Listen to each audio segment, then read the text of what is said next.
Right, ఇప్పుడు అందుతున్న breaking news. Rajasthan Royals పై Hyderabad sun Risers ఘన విజయం సాధించింది. ఇటు ఎస్ఆర్హెచ్ బౌలర్లు విజృంభించడంతో 57 పరుగుల తేడాతో హైదరాబాద్ సన్ రైజర్స్ టీం గెలిచింది.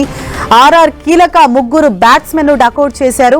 అయితే మరొక ఓవర్ మిగిలి ఉండగానే మ్యాచ్ ను పూర్తి చేశారు. పరుగులేమి చేయకుండానే పెవిలియన్ కు చేరారు వైభవ్ సూర్యవంశీ, ధ్రువ్ జురెల్, పెట్రోలియన్ కీలక బ్యాట్స్మెన్ పెవిలియన్ కు చేరారు. 4 కీలక వికెట్లను ప్రఫుల్ హింగే తీయడం జరిగింది. హైదరాబాద్ స్కోర్ చూసినట్లయితే 216కి 6, రాజస్థాన్ 159కి ఆల్అౌట్ అయింది. ఐపీఎల్ 2026లో వరుస విజయాలతో దూసుకుపోతున్న రాజస్థాన్ రాయల్స్ కు సన్ రైజర్స్ షాక్ ఇచ్చింది.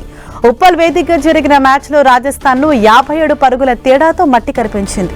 తొలుత బ్యాటింగ్ చేసిన హైదరాబాద్ 20 ఓవర్లలో 6 వికెట్ల నష్టానికి 216 పరుగులు చేసింది.